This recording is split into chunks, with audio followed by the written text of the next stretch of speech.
Oh no. I've spent my entire life studying the human psyche, and if there's one thing that strikes me as the greatest tragedy of modern existence, it's this. Most people live their entire lives without ever asking themselves who they truly are, beneath all the masks they wear. You wake up, you follow the script handed to you by your parents, your culture, your society, and somewhere along the way, you forgot that there was ever supposed to be a you underneath all of that.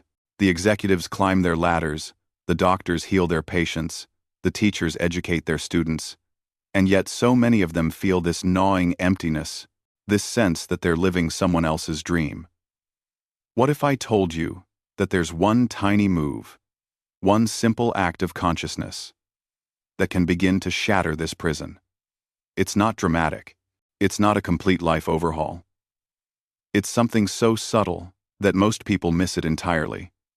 And yet, it's the very foundation of what I call individuation. The process of becoming who you were always meant to be.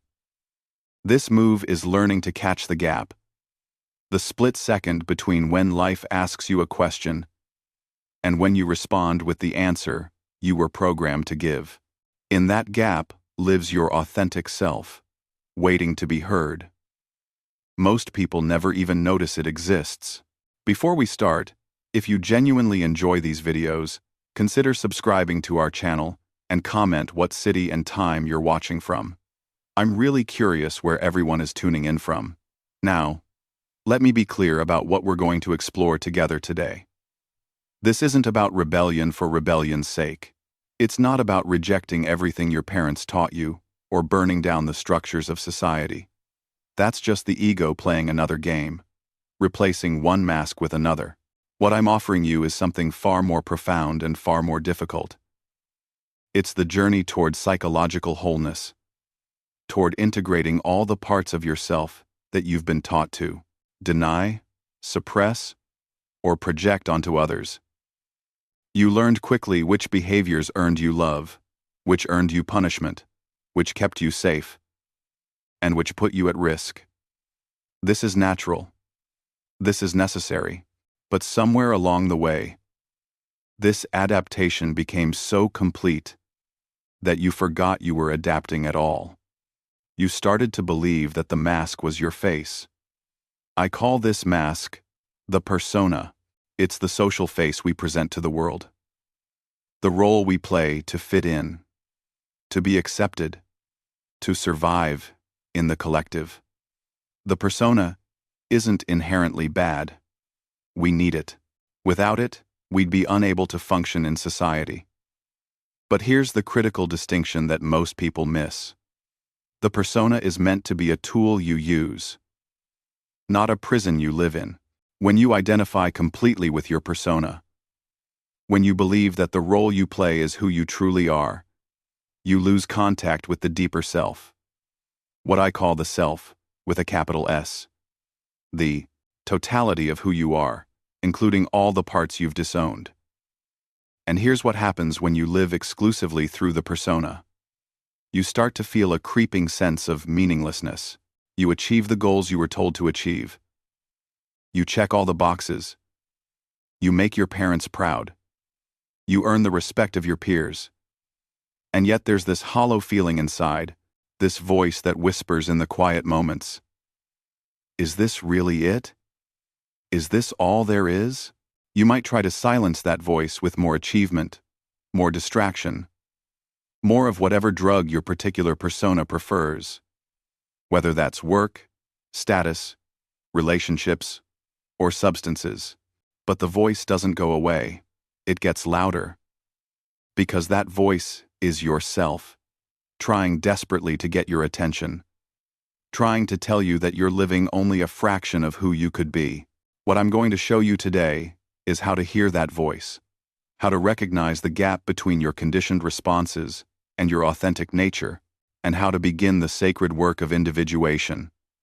This isn't a quick fix. This isn't a life hack. This is the work of a lifetime, but it begins with one tiny move.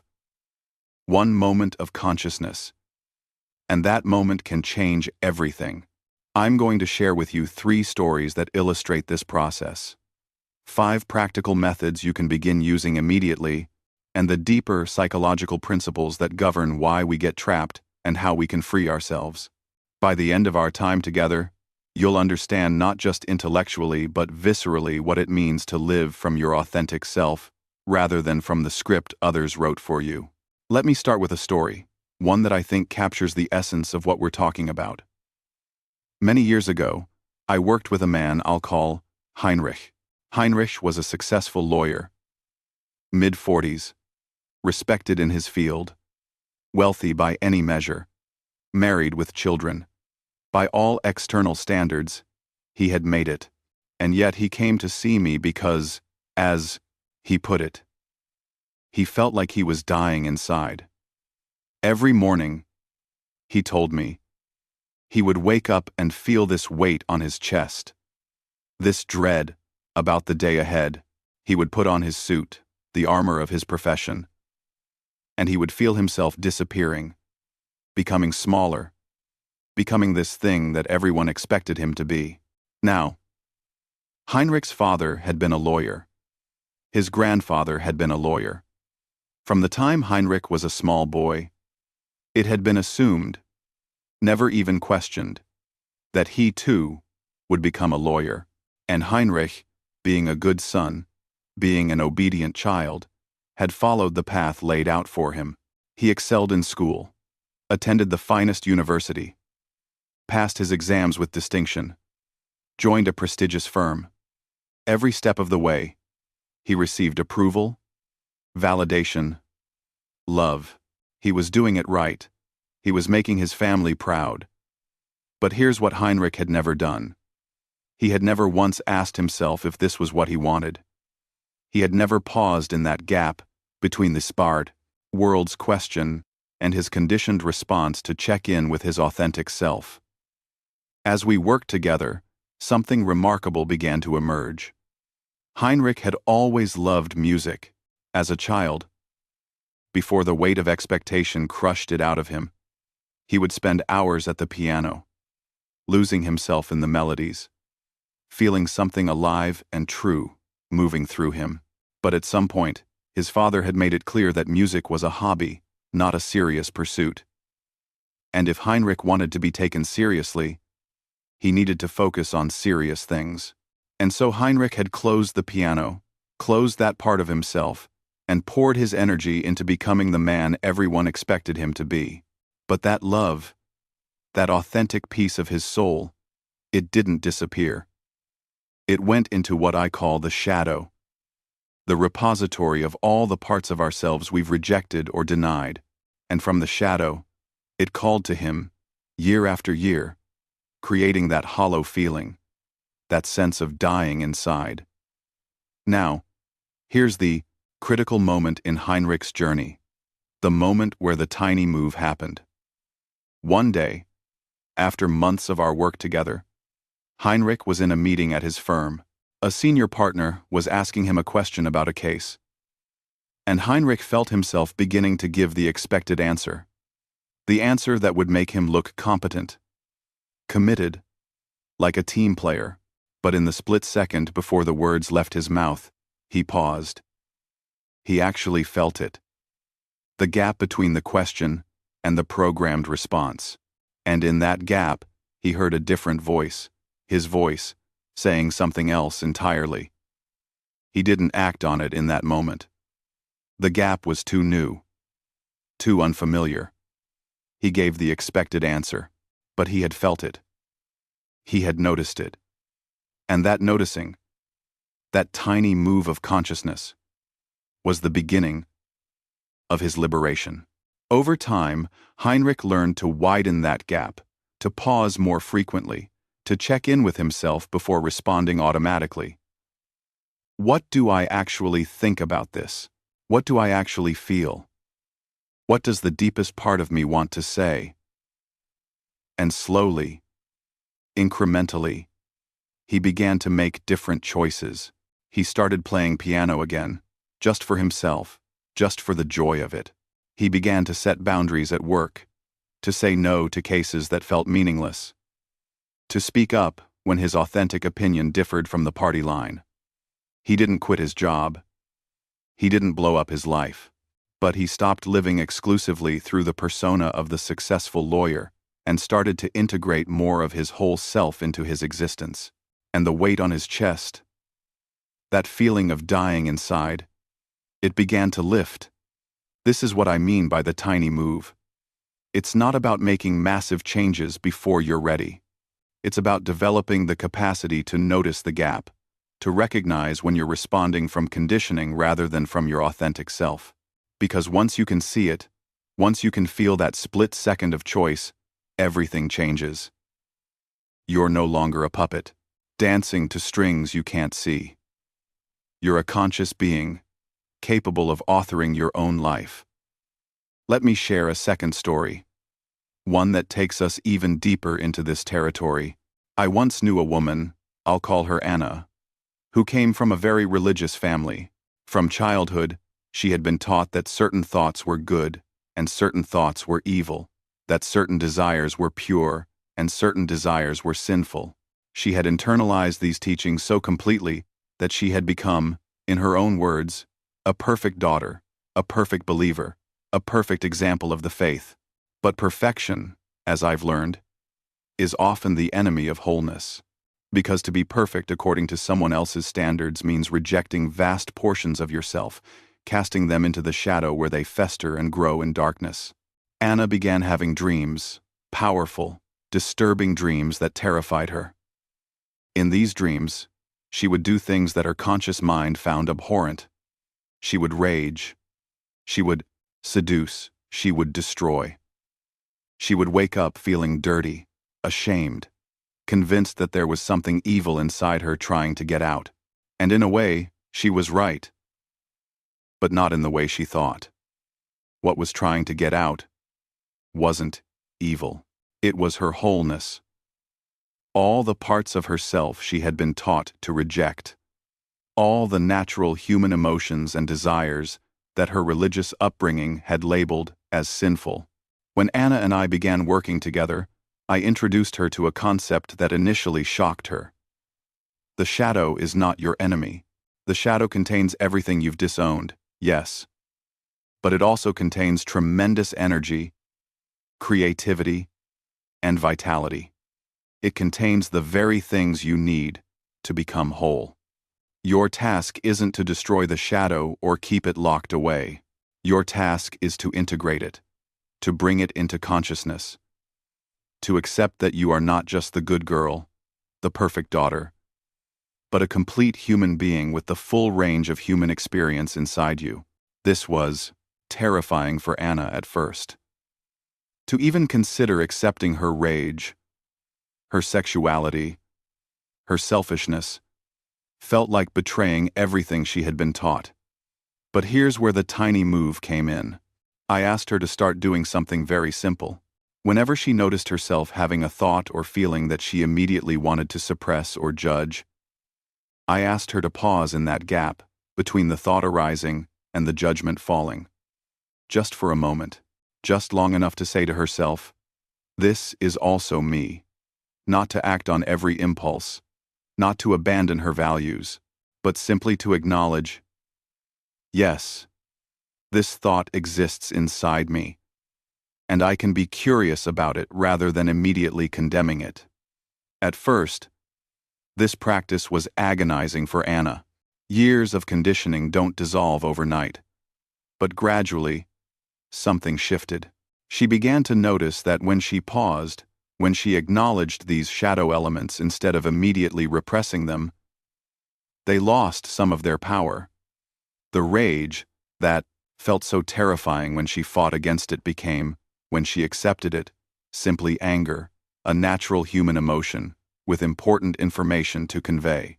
The sexuality that felt so shameful when she denied it became, when she acknowledged it, simply her life force. Her creative energy seeking expression. She didn't have to act on every feeling, but by accepting that these feelings existed, by integrating them into her conscious awareness, she became more whole, more authentic, more fully herself. And here's what's remarkable. As Anna began to integrate her shadow, her life didn't fall apart as she had feared. It became richer. She became more compassionate, because she understood that everyone carries both light and darkness. She became more creative, because she could access energies that had been locked in the shadow. She became more genuinely good, not because she was following rules out of fear, but because she was choosing her values consciously, from a place of wholeness rather than fragmentation. The tiny move of pausing in the gap between impulse and judgment had allowed her to reclaim vast portions of herself. Let me offer you a third story, one that illuminates another dimension of this process. I worked with a young man, I'll call him Thomas, who had always been the rebel, the one who rejected everything his conventional family stood for. His parents wanted him to be respectable, so he became a bohemian artist. They valued financial security, so he lived in voluntary poverty. They were politically conservative, so he became radically progressive. On the surface, Thomas appeared to be living authentically, rejecting the collective program, following his own path. But as we worked together, something interesting revealed itself. Thomas wasn't free at all. He was still completely defined by his parents' expectations. He had simply inverted them. Every choice he made was a reaction against what they wanted, which meant they were still controlling his life, just from the opposite direction. This is a trap I see many people fall into, particularly in their youth. They recognize that the persona they've been handed doesn't fit, so they rebel. They reject. They define themselves in opposition to the collective. But opposition is still a form of bondage. True freedom, true individuation, comes not from rejecting the collective, but from transcending it, from finding your own center that exists neither in blind conformity nor in reactive rebellion. The tiny move for Thomas was learning to pause in the gap between seeing what his parents wanted and automatically doing the opposite. In that gap, I asked him to inquire, what do I actually want? Not what would please them, and not what would spite them, but what genuinely calls to me from the deepest part of my being. This was harder for Thomas than you might think, because he had spent so many years defining himself in opposition that he had lost touch with his authentic desires. He had to sit with the discomfort of not knowing, of not having a ready answer, of being in that uncertain space where the authentic self slowly reveals itself. Over time, Thomas began to discover that some of his rebellious choices actually did align with his authentic self. He genuinely loved art, genuinely valued creative expression over financial security. But other choices, he realized, were just reactions. He didn't actually enjoy poverty. He had romanticized it as a rebellion against his parents' materialism. But when he got honest with himself, he recognized that financial stability would allow him to create more freely, not less. And politically, when he stopped simply opposing his parents' views, he found that his actual beliefs were more nuanced, more complex, neither simply progressive nor conservative, but his own unique synthesis. The point of Thomas's story is this: living authentically doesn't mean rejecting everything you were taught. It means bringing consciousness to what you were taught, examining it, keeping what genuinely serves you, discarding what doesn't, and forging your own unique path. The tiny move of pausing in the gap allows you to distinguish between authentic choice and reactive behavior, between true individuation and mere rebellion. Now, let's go deeper into the psychological principles underlying these stories. What's really happening when you live according to everyone else's plan? You're identifying exclusively with what I call the persona, and you're repressing everything that doesn't fit that persona into the shadow. The persona is necessary for social functioning, but when it becomes the totality of your identity, you lose contact with the self, the deeper totality of who you are. And the self will not be ignored. It will call to you through symptoms: depression, anxiety, that hollow feeling, the sense that something is missing, the dream that won't leave you alone, the impulse that keeps arising no matter how many times you suppress it. You see, the psyche naturally moves toward wholeness. This is what I call the individuation process. It's not something you have to force or manufacture. It's already happening, whether you're conscious of it or not. But when you resist it, when you cling to the persona and refuse to acknowledge the shadow, you create suffering. You split yourself in two, and split things cannot stand. The tiny move of pausing in the gap is the beginning of ending that split, of bringing consciousness to the parts of yourself you've denied. Let me explain the mechanics of this a bit more clearly. From infancy, you learn to adapt to your environment. If you cried and your mother came, you learned that expressing need brings comfort. If you cried and were punished, you learned that expressing need brings pain, and you adapted by suppressing your needs. If you showed anger and were shamed, you learned to suppress anger. If you showed joy and were celebrated, you learned to amplify joy. Over time, through thousands of these little interactions, you constructed a persona, a way of being that maximizes acceptance and minimizes rejection. But here's the critical point. The persona is always a simplification, a reduction of your full complexity into something manageable for the collective. There are parts of you that don't fit, parts that are inconvenient, uncomfortable, threatening to the status quo. Those parts don't disappear. They go into the shadow, and from the shadow, they influence you in ways you don't recognize. They come out sideways, through projection, through symptoms, through sudden, inexplicable behaviors that seem unlike you. The person who has repressed all anger suddenly explodes in rage. The person who has repressed all vulnerability suddenly collapses in helplessness. The person who has repressed all their own darkness becomes fascinated by or terrified of darkness in others. The work of individuation is bringing these shadow elements into consciousness, not to act them out blindly, but to integrate them, to accept that you contain multitudes, that you are not just the persona but the whole complicated, contradictory human being underneath.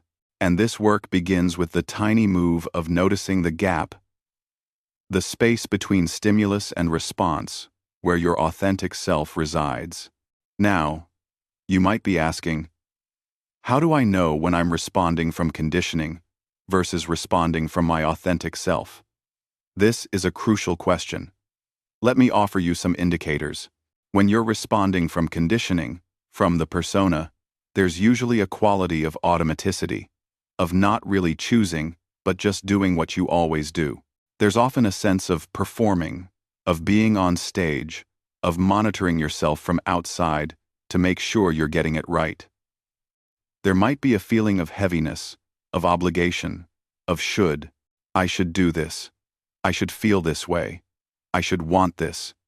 When you're responding from your authentic self, there's usually a quality of aliveness, of presence, of being genuinely engaged rather than performing.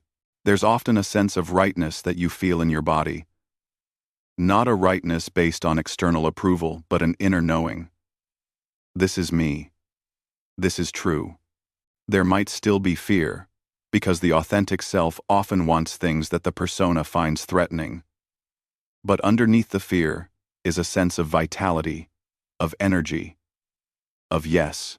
The gap is where you can feel the difference. In that pause between stimulus and response, you can check in with your body, with your gut, with the deepest part of yourself. Does this response I'm about to give feel alive, or does it feel automatic? Am I choosing this, or am I just doing what I was programmed to do?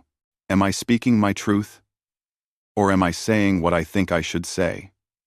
These questions, asked in the gap, are revolutionary. They are the beginning of freedom. But here's what you need to understand. This work is not easy, and it's not comfortable. The persona exists for a reason. It kept you safe. It earned you love. To begin dismantling your exclusive identification with it feels threatening. Because in a very real sense, it is threatening. You might lose approval. You might disappoint people. You might have to face parts of yourself you've been running from your whole life. This is why most people never do this work. They sense the difficulty ahead, and they retreat back into the comfort of the familiar, even if the familiar is killing them slowly. This is where courage comes in. Not the courage of the warrior charging into battle, but the courage of the person willing to sit with uncertainty, to not know who they are for a while, to allow the old self to die so the new self can be born. This process, what the alchemists called the nigredo, the blackening, the dark night of the soul, is necessary. You cannot become whole without first allowing yourself to fall apart. You cannot integrate the shadow without first acknowledging how much of yourself you've denied. You cannot find your authentic self without first recognizing how much of your life has been lived according to someone else's script. But here's the good news. The hope I want to offer you. You don't have to do this all at once. You don't have to quit your job, leave your marriage, move to another country. Though some people's individuation process does require radical external changes, for most people, the work is quieter, more internal.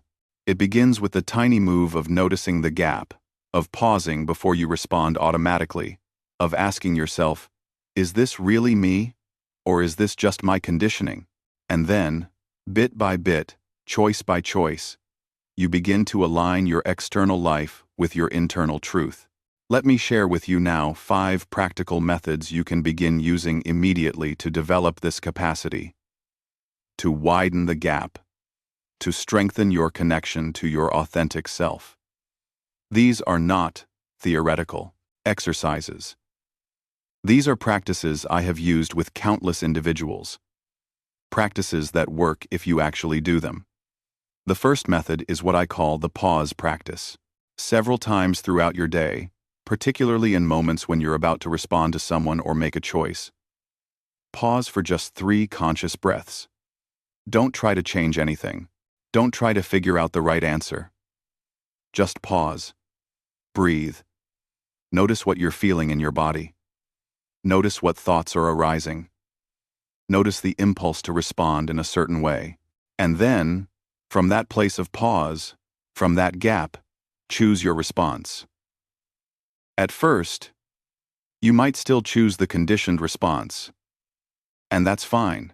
The important thing is that you're developing the capacity to notice, to pause, to choose, rather than just react automatically. The second method is shadow journaling. Every evening, spend 10 minutes writing about moments during the day when you felt strong emotion, particularly uncomfortable emotion, anger, envy, shame, fear. Don't censor yourself. Don't try to be good or spiritual or evolved. Just write honestly about what you felt, and then ask yourself, what part of me that I usually deny is trying to speak through this emotion? If I felt envy towards someone's success, what does that say about my own unexpressed ambitions? If I felt rage towards someone's behavior, what does that say about my own unexpressed anger? The shadow speaks through our emotional reactions to others. By journaling about these reactions without judgment, you begin to reclaim the disowned parts of yourself. The third method is the authentic voice practice. Once a day, say something true that you would normally keep hidden. This doesn't mean being cruel or inappropriate. It means practicing honesty in small, safe ways. If someone asks how you are and you're not fine, instead of automatically saying fine, try saying, actually, I'm struggling with something today. If someone suggests a plan and you don't want to do it, instead of automatically agreeing, try saying, let me check in with myself about whether that works for me. These small acts of honesty, repeated consistently, strengthen your connection to your authentic self and weaken the tyranny of the persona. The fourth method is what I call the parent dialogue. Set aside time once a week to have an imaginary conversation with one of your parents or another authority figure who shaped your conditioning. In your journal or out loud, speak to them honestly. Tell them what you've been carrying, what you've been trying to live up to, how their expectations have shaped you. You don't need to actually have this conversation with the real person. This is internal work. Work with the internalized parent that lives in your psyche. And then, write or speak their response. But not the response you fear. Write the response you needed to hear. Write the permission you never received. I release you from having to be perfect. I love you even if you choose a different path. I'm sorry I burdened you with my unlived life. This practice helps to loosen the grip of the internalized parental voice that keeps you trapped in the old patterns. The fifth method is active imagination with the shadow. This is a more advanced practice, but profoundly powerful. Find a quiet space where you won't be disturbed. Close your eyes and imagine that you're meeting a figure who represents everything you've denied in yourself. It might appear as a person, an animal, a mythological figure. Don't force it. Let it arise naturally. And then, have a conversation with this figure. Ask it, who are you? What do you want? What are you trying to tell me? And listen. Let it speak. Don't censor it. Don't judge it. This shadow figure contains enormous energy and wisdom that you've been cut off from. By dialoguing with it consciously, you begin the process of integration, of bringing the shadow into the light, where it can be transformed from an enemy into an enemy hen ally. These 5 practices, done consistently over time, will fundamentally change your relationship to yourself. They will widen the gap between stimulus and response. They will strengthen your capacity to hear your authentic voice underneath the conditioning. They will begin the sacred work of individuation, of becoming who you were always meant to be. But I need to be honest with you about something. This work will change your relationships, and not always in comfortable ways. When you stop living according to everyone else's plan, when you stop being who people expect you to be, you will disappoint people. Your parents might feel hurt or confused. Your partner might feel threatened. Your friends might not recognize you. Some relationships will deepen, becoming more authentic and meaningful. Others will fall away because they were based on the persona, not on your true self. This is painful, but it's necessary. You cannot become whole while remaining trapped in relationships that require you to stay small, to stay false, to stay asleep. And here's another hard truth. The more conscious you become, the more responsibility you have to carry. When you're living on autopilot, following the script, you can blame others for your misery. It's your parents' fault. It's society's fault. It's your circumstances' fault. But when you wake up, when you recognize that you have choice, that responsibility falls to you. You can no longer hide behind the excuse of conditioning. Yes, you were conditioned. Yes, you were shaped by forces beyond your control. But now you know. Now you see. And with that seeing comes the responsibility to choose differently, to live authentically, even when it's hard, even when it costs you. This is what I mean when I talk about individuation as the work of a lifetime. It's not something you complete and then you're done. It's a continual process of bringing consciousness to unconsciousness, of integrating shadow into light, of aligning your external life with your internal truth.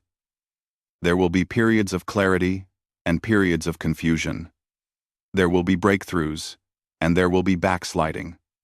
This is natural. This is the spiral path of growth. The important thing is that you keep coming back to the practice. Keep pausing in the gap. Keep asking yourself, is this really me, or is this just my conditioning? Let me speak now to something that I think is particularly relevant in your modern world. You live in an age of unprecedented external pressure. To conform, social media shows you constantly who you're supposed to be, what you're supposed to want, how you're supposed to look and think and feel. The collective has never been louder, more insistent, more invasive, and at the same time, you live in an age that celebrates individualism, that tells you to be yourself, to follow your dreams, to live your truth. This creates a strange paradox. You're told to be unique, while simultaneously being shown exactly what that uniqueness should look like. This makes the work of true individuation both more difficult and more necessary than ever. You cannot find your authentic self by consuming more content, by following more influencers, by adopting someone else's version of authenticity. You can only find it by going inward, by sitting with the discomfort of not knowing, by pausing in the gap and listening to the still small voice that speaks from the depths of your being. This voice doesn't shout. It doesn't compete with the noise of the world. It whispers, and you have to get very quiet to hear it. This is why practices like the ones I've shared are so essential. They create space, silence, stillness. They allow you to hear yourself underneath all the noise, and what you'll discover, if you truly listen, is that your authentic self wants things that might surprise you. It might not want the life you thought you wanted. It might not value what you thought you valued. It might call you toward things that scare you, that don't make sense to others, that require tremendous courage to pursue. But when you align with that authentic calling, even when it's difficult, you'll feel a sense of rightness, of being on your path, that no amount of external success through the persona can provide. I want to address one more crucial aspect of this work: the role of suffering. Many people come to the individuation process because they're suffering. The old way isn't working anymore. The persona has become a prison. The symptoms are too loud to ignore, and they hope that by doing this work, the suffering will end. In one sense, this is true. The particular suffering caused by living inauthentically does diminish as you individuate. But in another sense, you exchange one kind of suffering for another. The suffering of consciousness, of responsibility, of having to make difficult choices, of having to disappoint others, of having to carry the weight of your own life. This suffering is cleaner, more meaningful, but it's still suffering. This is important to understand, because otherwise, you'll be discouraged when the work gets hard. You'll think you're doing something wrong when actually you're doing something right. The difficulty is the path. The discomfort is the growing. You're not meant to stay comfortable in your persona forever. You're meant to outgrow it. And outgrowing anything involves the pain of stretching, of breaking open, of becoming larger than you were. There's a beautiful image from alchemy that captures this process: the phoenix burning in its own fire, dying to be reborn. This is what happens in true transformation. The old self has to die, and death, even symbolic death, is painful. But on the other side of that death is new life, more authentic life. Life lived from your true center, rather than from the false self constructed to please others. So when you feel that pain, when you feel the discomfort of the gap between who you've been and who you're becoming, don't run from it. Don't medicate it away. Don't retreat back into the false comfort of the persona. Sit with it. Breathe with it. Know that this pain is the labor pain of your own birth. You're birthing yourself into authenticity. And birth is messy and difficult and beautiful. Let me bring this back to the practical level, because I don't want you to leave here with just abstract concepts. I want you to have something concrete you can work with. The one tiny move is this: starting today, multiple times throughout your day, pause for 3 conscious breaths before responding to any significant stimulus. Someone asks you a question. Pause. You're about to make a choice. Pause. You feel a strong emotion. Pause. In that pause, that gap, ask yourself, what do I authentically think, feel, or want in this moment, underneath all my conditioning? You might not always know the answer immediately. That's okay. The important thing is that you're asking the question, that you're creating space for your authentic self to speak. Do this consistently for 30 days, and I promise you, your life will begin to change. You'll start to notice patterns you've never seen before. You'll start to hear your authentic voice more clearly. You'll start to make different choices, small ones at first, then larger ones. You'll start to feel more alive, more present, more genuinely yourself. And from there, the individuation process unfolds naturally. You don't have to force it. You just have to keep choosing consciousness. Keep pausing in the gap. Keep asking yourself who you really are underneath all the masks. Now, I know what some of you might be thinking. This sounds selfish. If everyone just did what they wanted, if everyone stopped living up to expectations, wouldn't society fall apart? Wouldn't relationships become impossible? This is a common fear, but it's based on a misunderstanding of what individuation actually means. Individuation is not about becoming self-centered. It's about becoming centered in yourself, which paradoxically makes you more capable of genuine relationship, not less. You see, when you're living through the persona, when you're pretending to be someone you're not, your relationships are based on that false self. People aren't relating to you. And at work, they're relating to your mask. And you're not really relating to them either. You're too busy monitoring yourself, making sure you're playing the role correctly. But when you individuate, when you become authentic, you can finally show up in relationships as you truly are. This is more vulnerable. Yes, it's more risky, but it's also infinitely more real, more satisfying, more alive. And as for society falling apart, consider this. Society is currently held together by millions of people living inauthentically, performing roles they don't believe in, pursuing goals that don't fulfill them, all while feeling increasingly empty and disconnected. This is not a sustainable model. True social cohesion, true community, can only be built by individuals who know themselves, who can bring their authentic gifts to the collective rather than just performing assigned roles. Your individuation doesn't threaten society. It's your greatest gift to society, because only by becoming truly yourself can you offer what only you can offer. I want to share something personal with you now.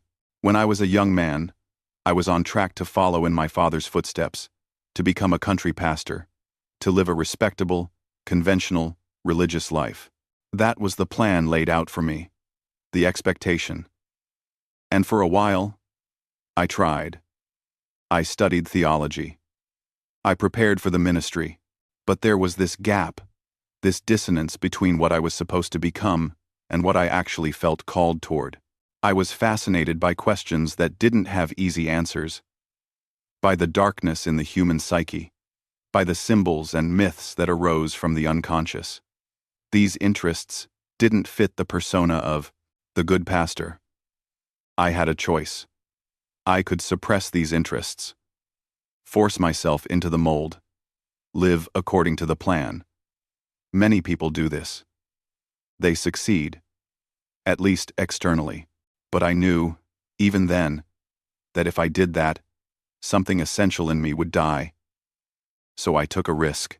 I followed the authentic calling, even though it meant disappointing my father, even though it meant leaving the security of the known path, even though I had no idea where it would lead. I chose to study medicine and psychiatry, to explore the psyche in ways that the conventional religious framework couldn't accommodate. Was it easy? No. There were years of struggle, of doubt, of feeling lost. There were relationships that suffered.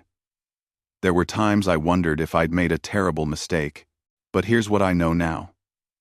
Looking back across my life, that choice to honor my authentic calling, to pause in the gap and listen to my true self, rather than just following the script, that choice made everything else possible.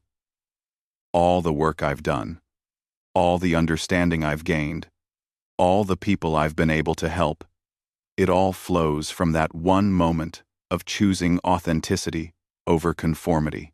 I'm not suggesting you need to make such dramatic changes. Your individuation might look completely different. It might be quieter, more internal. The point is not the specific form it takes. The point is the underlying movement from false self to true self, from persona to self, from unconscious conditioning to conscious choice. And that movement begins with the tiny move, the pause, the gap. Let me offer you one final perspective that I think is crucial. The work of individuation, of becoming yourself, is not just a personal project. It's not just about your individual fulfillment, though that matters. It's also your sacred duty to the collective unconscious, to the larger psyche of humanity. You see, every time someone refuses to individuate, refuses to become conscious, refuses to integrate their shadow, they add to the collective unconsciousness. They project their darkness onto others. They sleepwalk through life, spreading their unlived dreams and unexamined fears. But every time someone does the work, every time someone pauses in the gap and chooses consciousness, every time someone integrates shadow into light and becomes more whole, they add to the collective consciousness. They make it a little bit easier for everyone else to do the same. They become a light that helps others find their way. This is not metaphorical. This is how the collective psyche evolves. It evolves through individuals having the courage to become conscious, to become whole, to become truly themselves. So the work you do on yourself, the work of pausing in the gap and listening to your authentic self, it's not selfish. It's your contribution to the evolution of consciousness itself. Every moment you choose authenticity over conditioning, you're not just freeing yourself. You're making freedom a little more possible for everyone. This is the deeper meaning of individuation. It's personal and it's transpersonal. It's for you and it's for all of us. As we come to the close of our time together, I want to leave you with this. You are not who they told you to be. You're not the persona you've constructed to survive. You're not your conditioning, your roles, your masks. Underneath all of that is a self, vast and complex and beautiful, waiting to be discovered. That self has been calling to you your whole life, through dreams and symptoms and longings, and that voice that whispers in the quiet moments, there's more. There's more to me than this. The path to that self is not out there. It's not in another achievement, another relationship, another change of circumstances. It's in the gap, that tiny space between stimulus and response where consciousness lives. It's in the pause where you can ask yourself, is this really me?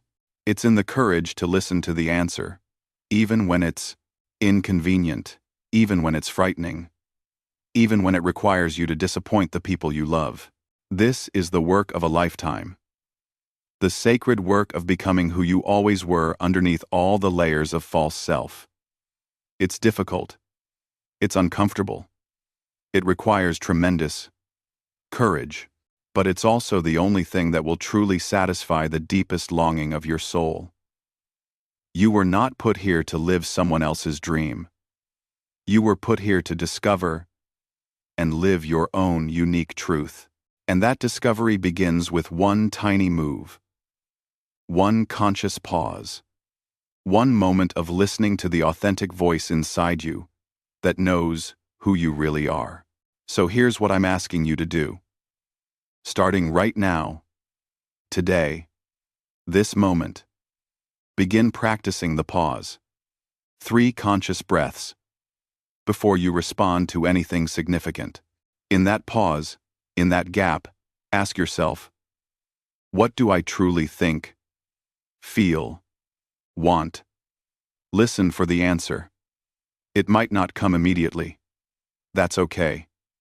Keep asking. Keep pausing. Keep creating space for your authentic self to emerge. Do this consistently, and I promise you, your life will transform. Not overnight, not without difficulty, but genuinely, deeply, meaningfully. You'll begin to feel like you're living your life instead of someone else's. You'll begin to feel whole instead of fragmented. You'll begin to feel alive instead of just going through the motions. And if you find yourself afraid, if you find yourself wanting to retreat back into the comfort of the persona, remember this: the pain of staying who you are not will eventually become greater than the pain of becoming who you are. Many people wait until the pain is unbearable before they change. But you don't have to. You can choose consciousness now. You can choose to pause in the gap now. You can choose to begin listening to your authentic self now. The path is here. The tiny move is available to you in every moment. All you have to do is pause, breathe, and listen. This is my invitation to you, my challenge to you, my deepest hope for you, that you will find the courage to stop living everyone else's plan and begin living your own. That you will discover the vastness and beauty of who you truly are underneath all the conditioning. That you will do the sacred work of individuation and become whole. The world needs you whole. The world needs your authentic gifts. The world needs you to stop pretending and start being. If this resonated with you, if you felt something shift inside you as we've explored this together, make sure to subscribe for more content like this. Hit like to support this work, and drop a comment sharing your own experience with the gap between conditioning and authenticity. I'd genuinely love to hear from you. Where are you in this journey?